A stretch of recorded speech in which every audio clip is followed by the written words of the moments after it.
hey, welcome to this another episode with me, Arshi, where we talk about colleges and universities abroad. And in this video, I'm going to talk about a very important topic, which is being asked by a lot of students. So let's say आप अपने 12th के बाद अपना undergrad जो है वो USA से plan कर रहे हैं, but just because of that, fee structure आप सोच रहे हो कि मैं जाऊं नहीं जाऊं, सो ये वीडियो आपके लिए है बिकॉज यहाँ पे हम बात करने वाले हैं scholarship for Indian students to study USA after 12th, right. तो ये सारी स्कॉलरशिप जो है वो आफ्टर 12th वाले स्टूडेंट्स के लिए है, जहाँ पे सबसे पहली जो स्कॉलरशिप है that is Inlaks Shivdasani foundation scholarship, जो कि आपकी tuition fees, one way travel और लिविंग एक्सपेंसेस को कवर करती है। इसके लिए एलिजिबिलिटी क्या है, आप अंडर ग्रेड्स में जिस भी कोर्सेज के लिए जा रहे हो वो सभी एक्सेप्टेबल है, एक्सेप्ट अगर आप कंप्यूटर साइंस या बिजनेस या engineering, medicine, public health, music and film animation को छोड़ के बाकी कोर्सेज को कहीं ना कहीं ये कवर करती है। इसमें आपको $1 लाख जो है वो अमाउंट मिलता है। Again, every single scholarship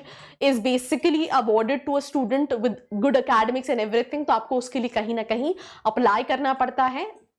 and अगर आप इसके अलावा भी ऑप्शंस देखना चाहते हैं यूएस में या दूसरी कंट्रीज में एज पर ये प्रोफाइल, तो नीचे एक प्रोफाइल एनालिसिस फॉर्म दिया है जिसको फिल करके भी आप डिटेल्स ले सकते हैं। तो दूसरी स्कॉलरशिप है that is Fulbright Nehru research fellowship. ये सारे स्टूडेंट्स को मिलती है in US accredited to college और university. Student have at least 3 years of work experience, इसके लिए 3 साल का एक्सपीरियंस चाहिए, and doing their masters are eligible, right. जो अपना मास्टर्स कर रहे हैं ये उनको कहीं ना कहीं मिलती है, मतलब दैट मीन्स एमबीए के लिए कहीं ना कहीं इन शॉर्ट, बट 3 साल का एक्सपीरियंस जरूरी है।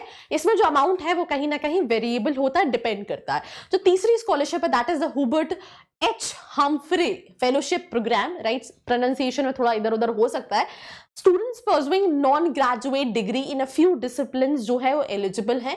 The TOEFL score is necessary for this fellowship, और इसमें भी जो अमाउंट है वो वेरिएबल होता है, that is the reason I would mention. Then we have this scholarship जो आई थिंक बहुत सारे बच्चों ने सुन रखी होगी, that is Stanford Reliance Dhiru भाई फेलोशिप फॉर इंडियन स्टूडेंट्स। ये जो है वो 5 क्वालिफाइड स्टूडेंट्स को ही सिर्फ मिलती है। Financial assistance on MBA tuition fees and specially Stanford और जो टॉप 20 स्कूल्स है कहीं ना कहीं उसके लिए मिलती है, और इसमें $1,50,000 जो हैं वो कहीं ना कहीं स्टूडेंट को मिलते हैं। Now then we have Rotary Foundation ambassadorial scholarship. अगर हम इस स्कॉलरशिप की बात करें तो ये fund scholarship with sustainable and high impact outcomes of focus in 6 areas, ये कई सारी चीजों के बेसिस पे मिलती है। इसके लिए only sustainable and measurable activities will be considered, right. $30,000 की कहीं ना कहीं स्कॉलरशिप का अमाउंट है।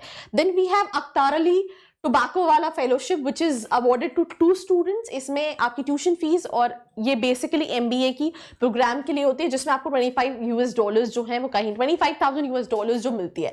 Then the Indian trust fellowship, ये उन स्टूडेंट्स को मिलती है जो कि excellent academic record, extra curricular achievements रखते हैं।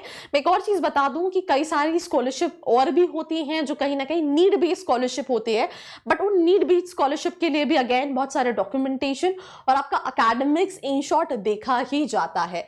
या आपकी tuition fees full time MBA students के लिए बूथ स्कूल ऑफ बिजनेस के लिए मिलती है, $10,000 जो है वो आपको अवॉर्डेड दिया जाता है, मतलब आपको ये कहीं ना कहीं स्कॉलरशिप अमाउंट दिया जाता है। Then American university emerging global leader scholarship, ये रिन्यूएबल फॉर 4 years है। This is renewable for 4 years and is depending on academic excellence. It covers all billable expenses of UG students of the American university, variable amount रहता है। Then we have that is called Tata scholarship for Cornell university. Cornell university से मिलती है 20 meritorious UG students के लिए जो इस university में जाते हैं। Fit inside the prescribed income bar to be eligible, मतलब आपका एक इनकम क्राइटेरिया भी होना चाहिए, देन आपके एकेडमिक्स के बेसिस पे कहीं ना कहीं मिलती है। So that's all about this episode. Do not forget to like, share and subscribe. I hope you like this video. For more such videos, keep watching our channel. And do not forget to like, share and subscribe.